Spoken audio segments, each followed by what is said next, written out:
Hola alejandrinos, bienvenidos al canal La Rosa de Alejandría. Yo soy Reyes Aznar y como os prometí en un vídeo anterior, hoy os voy a hablar de la antigua Biblioteca de Alejandría, centro del conocimiento y divulgación del saber de la antigüedad.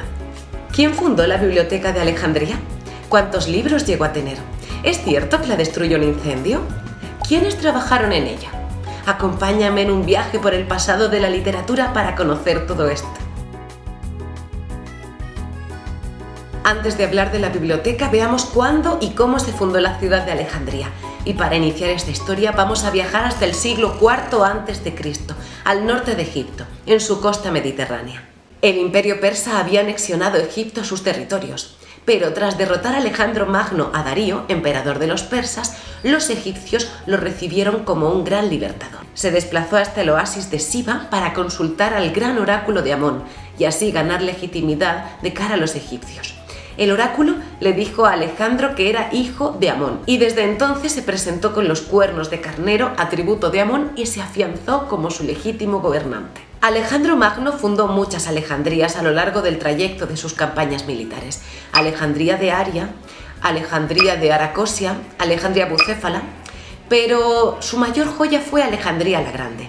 La llamaron la perla del Mediterráneo y fue la ciudad griega más importante en Egipto y una de las más fascinantes de la antigüedad. Alejandría nació con la intención de ser un puerto marítimo y comercial abierto al Mediterráneo. Sería la puerta de Egipto. Alejandro escogió un pequeño puerto de pescadores llamado Racotis, que significa lugar en obras, situado en la desembocadura al oeste del delta. Este territorio constituía una amplia y fértil franja limitada al sur por el lago Mareotis. Frente a la costa se encontraba la pequeña isla de Faros, donde levantaron la famosa torre que daba la bienvenida a los visitantes, coronada por una estatua de Helios, el dios del sol. Por ello, todos los faros posteriores tomaron su nombre de este faro, que serviría como guía a los barcos y para hacerles más segura la llegada a una costa azotada por fuertes vientos. El lugar ya era conocido en el mundo antiguo, pues allí sucedía uno de los episodios de la Odisea. Y Alejandro Magno, que fue un gran estudioso y conocedor de la obra de Homero, debió reconocerlo. La leyenda cuenta que una vez conquistado Egipto, Alejandro tuvo un sueño, en el que un anciano le recitaba un pasaje de la Odisea que decía: hay a continuación una isla en el mar turbulento delante de Egipto que llaman Faros. Dicen que al despertar Alejandro llegó hasta la isla y mandó traer un costal de harina con el que marcaría el lugar de la fundación de la ciudad, dibujando con la harina un círculo con forma de manto macedonio. Historia o invención, lo cierto es que la elección del lugar fue muy acertada, porque además de contar con suelo muy fértil regado por el delta del Nilo, el terreno quedaba al resguardo de las variaciones que pudiera sufrir el río. La ciudad fue concebida como una auténtica polis griega, aunque en suelo egipcio, y llevaron a cabo un ambicioso proyecto urbanístico diseñado por el propio Alejandro y realizado por el arquitecto griego Dinócrates de Rodas. En mayo del 331 a.C., Alejandro Magno saldría de Egipto para reprimir una rebelión en Samaria y proseguir su campaña en tierras persas. Nunca volvería a pisar suelo egipcio ni vería su sueño hecho realidad. Pero a diferencia de otras ciudades fundadas por el macedonio, Alejandría sobrevivió a su fundador para brillar con luz propia bajo los nuevos soberanos de Egipto. Ptolomeo, que había sido uno de los generales de Alejandro, se hizo con el poder egipcio y dio origen a la dinastía Lágida, que fue presentada como heredera del conquistador macedonio, dándose a sí mismo legitimidad y haciéndose llamar Ptolomeo I. Alejandro Magno fallecía a la edad de 32 años en Babilonia en el año 323 a.C., de unas fiebres relacionadas con la malaria y habiendo conquistado gran parte del mundo conocido. Había creado un gran imperio y la extensión de sus tierras abarcaban desde Grecia hasta la India en la zona noroccidental. Egipto en el siglo III a.C. era el estado más rico del imperio de Alejandro, que fue dividido por sus generales. Incluso Ptolomeo hizo que la gran procesión fúnebre que llevaba el cuerpo de Alejandro se desviara en su camino a Macedonia, donde debía descansar, y finalmente depositaron su cuerpo en Alejandría, en un sarcófago de oro, por lo cual Alejandro quedaba ligado a la nueva casa real de los Ptolomeos, y al mismo tiempo trasladaron la capital de Egipto de Menfis a Alejandría. Alejandría se convirtió en una ciudad riquísima e inmensa gracias a su puerto. El historiador griego Diodoro de Sículo la describe en el siglo I a.C. como la primera ciudad del mundo civilizado, a la cabeza en elegancia, riqueza y lujo. Y en la época de Cleopatra VII llegó a rivalizar con Roma como la ciudad con más población en todo el Mediterráneo, que estaba conformada por mercenarios, comerciantes, mercaderes e intelectuales que mantuvieron sus propias costumbres y cultos. Su primacía la convirtió en una gran urbe multicultural y contaba con un gran número de espacios públicos, el ágora, el gimnasio, el hipódromo, el estadio. Además de la riqueza, los faraones griegos buscaron el prestigio y un modo de conseguirlo era a través de la cultura. Desde el siglo III a.C., Alejandría desplazó a Atenas como el centro cultural más importante del mundo griego, debido a que los Ptolomeos acogieron en su corte a lo más granado de la intelectualidad de la época. Filósofos, literatos, científicos, y hasta allí llegaron otros eruditos en busca de libros, maestros o intercambios con otros sabios. Para acoger a estos estudiosos edificaron el Museo, que significa Templo de las Musas, cerca del Palacio Real. Muchos de los grandes nombres de la historia de la ciencia pasaron por Alejandría y llevaron allí a cabo descubrimientos como Euclides, Erasístrato, Eratóstenes o Aristarco de Samos. Los reyes de Egipto, siguiendo la máxima de que el saber es poder, tomaron la valiosa decisión de reunir y conservar los libros de todos los pueblos de la tierra, y con ellos las obras científicas y literarias más importantes del mundo conocido. Su objetivo era reunir el saber universal en todas las disciplinas y desde todos los rincones, y conservarlo para las futuras generaciones. Este fue el origen de la mítica Biblioteca de Alejandría. Pero en aquel entonces el concepto de biblioteca no es el que tenemos hoy. Biblio proviene de la palabra griega biblión, que si lo traducimos al español quiere decir libro, y teca, que también es una palabra griega, significa estante. Es decir, la biblioteca eran estanterías para los libros. Es decir, que no podemos pensar en un principio en un lugar o edificio diferenciado como lo entenderíamos hoy día, ya que los libros reunidos por los reyes se colocaban en estanterías que recubrían las salas del palacio y en especial los pórticos, tanto en el museo como en el Palacio Real. Además, los libros tenían el formato de rollos de papiro. Se considera que el fundador de la Biblioteca de Alejandría fue Ptolomeo I Sóter, entre el siglo IV y III a.C., quien se propuso reunir una colección de 500.000 rollos de papiro con las obras escritas desde todos los rincones del mundo. Se cuenta que Ptolomeo III pidió a los atenienses las valiosas copias oficiales de las tragedias de Esquilo, Sófocles y Eurípides, que prestaron a cambio de una costosa fianza para copiarlas en la biblioteca.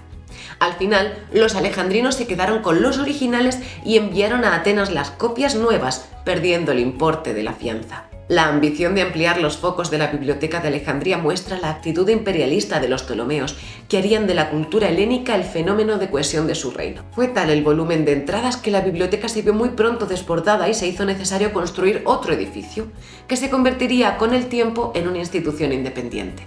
Ptolomeo II fundó una segunda biblioteca fuera del distrito del palacio, en el santuario del dios Serapis. La gran biblioteca quedó reservada a los estudiosos, mientras que la segunda biblioteca estuvo a disposición de todo el que lo deseara.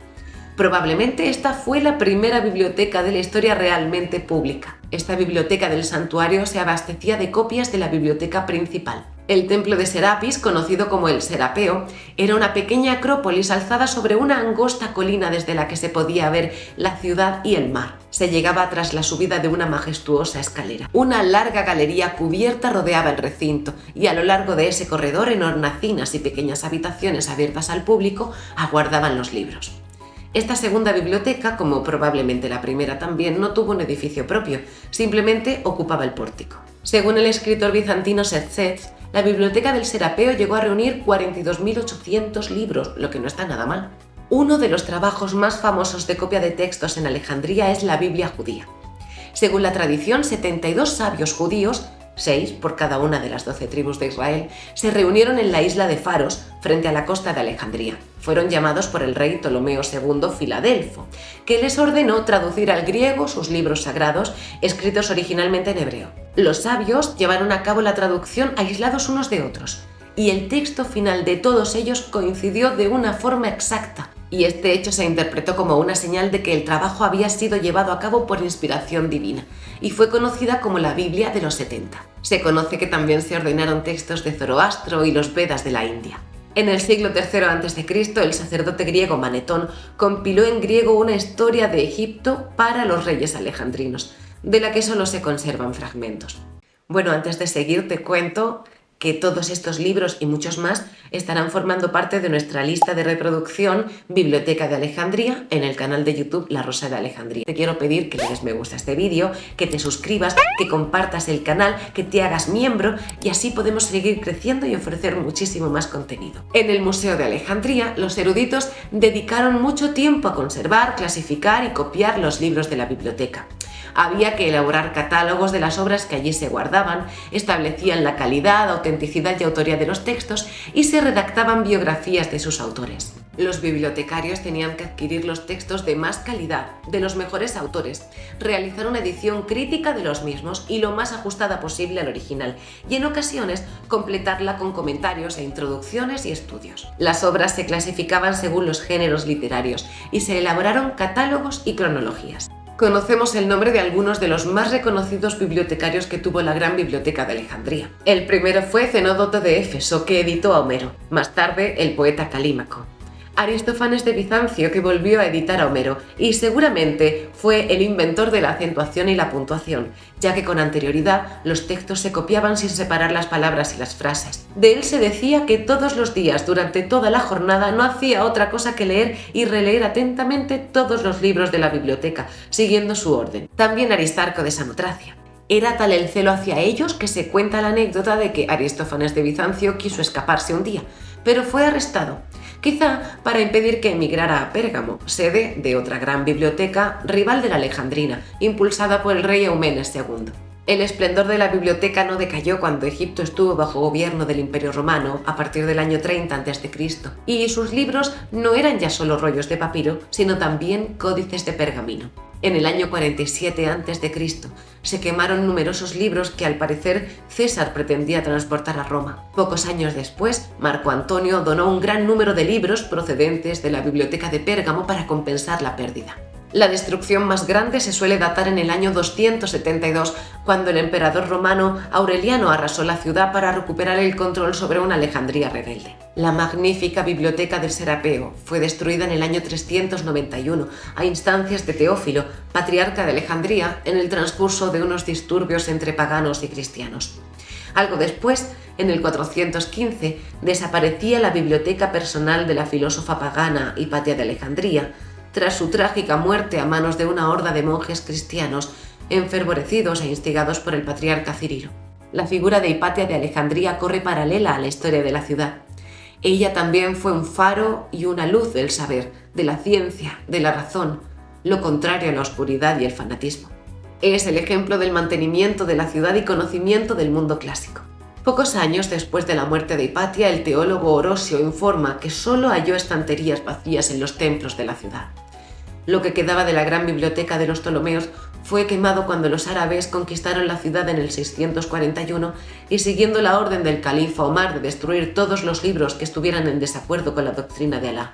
Así, casi 1000 años después de su fundación, desaparecía todo vestigio de la biblioteca.